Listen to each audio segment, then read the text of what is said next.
የማንቸስተር ዩናይትድ ተጫዋች ኖሴር ማዝራዊ ከ2026 ዓለም ዋንጫ በኋላ ጫማውን ሊሰቅል ይችላል። የማንቸስተር ዩናይትድ ሞሮካዊ ተከላካይ ኖሴር ማዝራዊ የ2026 ዓለም ዋንጫን ተከትሎ ከሙያ እግር ኳስ ጡረታ ሊወጣ እንደሚችል ጠቁሟል። ምናልባትም ከዓለም ዋንጫ በኋላ የሙያ ህይወቴን ለማቆም ወስናለሁ፣ ህይወት አጭር ናት፣ ቁርአንን በቃሌ መማር እና አንድ ቀን የመስጊድ ኢማም መሆን እፈልጋለሁ ሲል የእንግሊዙ ግዙፍ ተጫዋች ተናግሯል። ማዝራዊ ከቀይ ሰይጣኖቹ ጋር ያለው ውል እስከ 2028 ክረምት ድረስ የሚቆይ ይሆናል። የዓለም ዋንጫው በሰኔ ወር ሲጀምር ምድብ ደረጃው ሞሮኮ ከብራዚል፣ ስኮትላንድ እና ከሄይቲ ጋር ትገናኛለች። ቀደም ሲል ማንቸስተር ዩናይትዶች በሃሪ ማጓየር ጉዳይ ላይ ውሳኔ ላይ መድረሳቸው ተዘግቧል።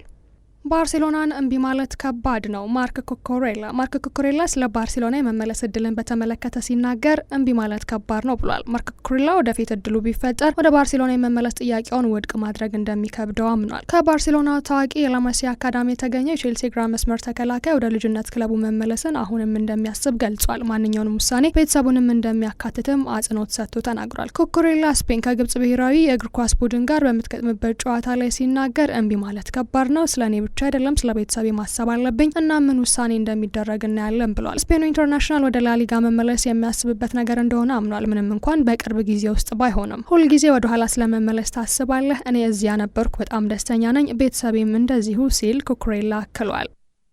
በባርሴሎና ውስጥ መሆን ህልሜ ነው ሲል ፌርሚን ሎፔዝ ተናገረ። ፌርሚን ሎፔዝ ቁርጠኝነቱን በድጋሚ አሳይቷል። የባርሴሎና አማካኝ ፌርሚን ሎፔዝ ከሳውዲ አረቢያ ትርፋማ ቅናሽ ቢቀርብለት የወደፊት ህይወቱ እንደገና ሊያጤነው ይችል እንደሆነ ሲጠየቅ አሳማኝ ምላሽ ሰጥቷል።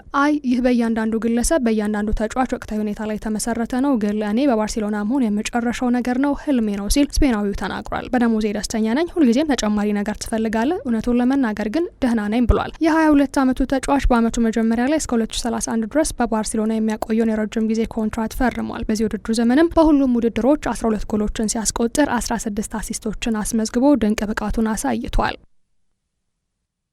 ሮበርት ሌቫንዶቭስኪ የባርሴሎና የወደፊት እጣ ፈንታው ላይ አጣብቂኝ ውስጥ ገብቷል። ሮበርት ሌቫንዶቭስኪ በባርሴሎና የወደፊት ቆይታው ላይ እየተወዛገበ ያለ ይመስላል። ኮንትራቱ በክረምቱ ወር ያበቃል። የካታሎን ግዙፎቹ የደሞዝ ቅነሳን ከተቀበለ የቆይታ ጊዜው ለሌላ 1 ዓመት ለማራዘም ዝግጁ ናቸው። 37 ዓመቱ ተጫዋች ግን የወደፊት ህይወቱን በመወሰን ረገድ አጣብቂኝ ውስጥ ገብቷል። በባርሴሎና ቀጣይነት ላይ የመጨረሻ ውሳኔ አላሳለፈም። በተጨማሪም ከተወዳዳሪዎች የቀረቡለትን ቅናሾችም እየተከታተለ ነው። የሳውዲ አረቢያ ክለቦች እንዲሁም የኤምኤልኤሱ ቺካጎ ፋየር ተጨባጭ ፍላጎት እያሳዩ ነው። ነገር ግን ፖላንድ ኢንተርናሽናል አሁንም በአውሮፓ ውስጥ ለተጨማሪ 1 ዓመት ለመቆየት አቅዷል። በተያያዘም የሴሪኤው ክለቦች ዩቬንቱስ እና ኤስ ሚላን ከቱርኩ ክለብ ፌነርባቼ ጋር በመሆን ሌቫንዶቭስኪን እየተከታተሉት እንዳለ ተዘግቧል።